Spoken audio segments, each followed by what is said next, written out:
9, 8, 7, 6, 5, 4, 3, 2, 1. Roll one. You are watching KAVU-25. News now at 6. And Q Adam. Good evening and thank you for joining us for 25 News Now at 6. I'm Adam Simon. Victoria police say a 40-year-old man was stabbed Friday night around 9 p.m. They say the man was stabbed in the shoulder area near Queen City Park. The police responding to the area of 600 East Warren Avenue. A witness helped lead police to the knife used in the assault. The 21-year-old suspect was later found in the 2400 block of North Navarro outside a church. The suspect is charged with aggravated assault with a deadly weapon, and the victim is expected to make a full recovery. Get it. Early voting in Victoria for the May 24th election ended Friday. The numbers from the Victoria County Election Administrator look like this. 451 people voted in person early. 1,743 people total in-person votes throughout the week. 64 mail-in votes were received on Friday, and a total of 1,400 mail-in votes this week. Early voting wrapping up, 3,143 people took advantage of early voting. On Tuesday, more than 30 voting poll locations will be open for Election Day. Voters are reviewing statewide runoff races for Attorney General, Land Commissioner, and Railroad Commissioner. Also a runoff race for District 2 member for the State Board of Education. The Precinct 2 voters will vote for a Victoria County Commissioner. Incumbent Kevin Yannick faces Jason Ort. Ort says his business experience will help him if elected. Yannick was elected in 2007 and wants to continue serving Precinct 2.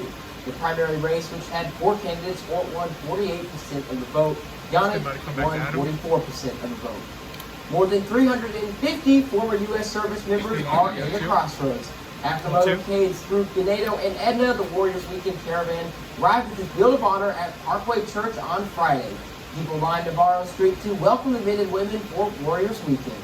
Members of the Victoria Television Group stood outside and waved as the motorcade passed by.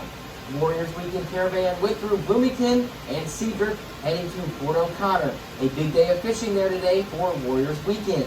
Many flags and boats were to be seen today around Port O'Connor, all to honor our military heroes. Now in its 16th year, the folks with Warriors Weekend hosted their annual fishing rodeo. All that to honor those that have and continue to help make our country safe. Several hundred servicemen and women from all parts of the country took part in today's events. Corey Tucker, a faithful volunteer from the start, considers it a great honor to help give back. 1, 2. There is nothing I would not do to give up for somebody that laid down their life to sacrifice their time and their freedom to watch over our country. Q Adam. Once the fishing tournament completed, awards were given for best catch of the day, followed by a barbecue dinner and poker tournament. Warriors Weekend does have events throughout the year. To find out more, go to warriorsweekend.org. The Bluebonnet Youth Ranch Celebrity Golf Tournament is moving up on its calendar this year. The tournament will be a one-day event, Sunday, that's tomorrow, at the club at Colony Creek, starting off the weekend of celebration of the Bluebonnet Youth Ranch 50th anniversary. There will be a special event at the Yoakum Community Center that was earlier today at 1, and then next up will be the golf tournament tomorrow, followed by a concert Sunday night at the Holy Family Catholic Church, located at 704 Mallet Drive. The headliner for that show, Bluebonnet Youth Ranch Celebrity Golf co-host Mo Bandy. The Bluebonnet Youth Ranch Golf Tournament has been canceled the past 2 years due to the pandemic. The federal judge in Louisiana is refusing to end pandemic-related restrictions on migrants seeking asylum on the southern border. On Friday, the judge blocked a plan by President Biden's administration to lift the restrictions next Monday. Migrants have been expelled more than 1.9 million times since March 2020 under federal Title 42 authority. The provision denies migrants a chance to request asylum under U.S. law and international treaty on grounds of preventing the spread of COVID-19. The youngest victim in the tragic Buffalo shooting, Roberta Drury, was laid to rest today. Drury was just 32 years old and the youngest of the 10 black people who were targeted and killed at a Buffalo supermarket. Roberta, known as Robbie by her friends and family, grew up in the Syracuse area before moving to Buffalo to be closer to her brother who was fighting leukemia. Drury's family said Robbie couldn't walk a few steps without meeting a new friend, a life lost too soon. Here's the review poll tonight between COVID-19 deaths and shootings. Is mass death now tolerated in America? Yes or no? It looks like 73% of you voted yes and 27% said no. We want to thank you all for voting, and we want to hear from you. Head on over to crossroadstoday.com/vote to participate. 2 people were killed and more injured, and 1 person is still unaccounted for after a devastating tornado touched down in Gaylord, Michigan. Ball 2. The tornado touching down at a mobile 127. just before 4 o'clock Friday afternoon. We have a major tornado type here. The storm then moving through the city's business area. People running for cover as debris flies through the air. The twister leaving extensive damage in its wake. Roofs ripped off. Homes and businesses destroyed. Looks like part of Hobby Lobby roof is gone. All of a sudden, like the roof started to shake. I turn around and the left side of Hobby Lobby's roof just came off. The storm bringing down trees and power lines. Power lines and trees were blocking major roadways and neighborhood streets. Power was lost around most of the city and surrounding area. Josh Long was at a friend's house when he received an emergency alert. It all came extremely fast. It came and went, and basically has everybody dazed and confused. The National Weather Service estimates the storm was on the ground for approximately 26 minutes. It took probably about 3 minutes for the tornado to go through town. It was moving fairly quickly. The storm was moving about 55 miles an hour. Governor Gretchen Whitmer signing an emergency declaration for Otsego County. And our not worse was from what little that I was able to personally see. 20. For the second night, officials issuing a curfew for Gaylord.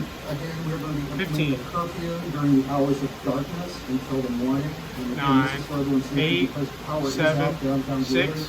We will have 5, fire sleep to bring 4, our commute back 3, and restore vital 2, services. Faith One. Abube, ABC News, Washington. Q Adam. Now let's check in with First Warn Storm Team meteorologist Trey Bynum to see what the rest of your weekend will look like. Trey, it's pretty hot today. It looked like it may rain today, but I never quite saw any, so how are we looking at that? Well, it's kind of a little teaser rain that's yet to come. Yes, we're about to get some rain before too much longer. 30. That's the thumbs up on that. Live view from the Puerto ISD and one of the camera. Of course, these are clouds in the After this, we're going to wipe to video to 1. 20. But the rain chances could be arriving very soon. Could be as soon as tonight. 15. The rain chance next week could be lasting a while too.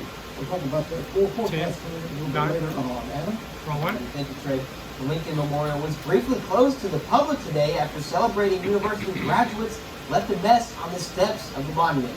That's according to National Park Service officials who said litter, broken bottles, and spilled wine and champagne were seen the morning after the unofficial gathering. Officials said the graduates were from a local university but didn't publicly name which school or schools they may be affiliated with.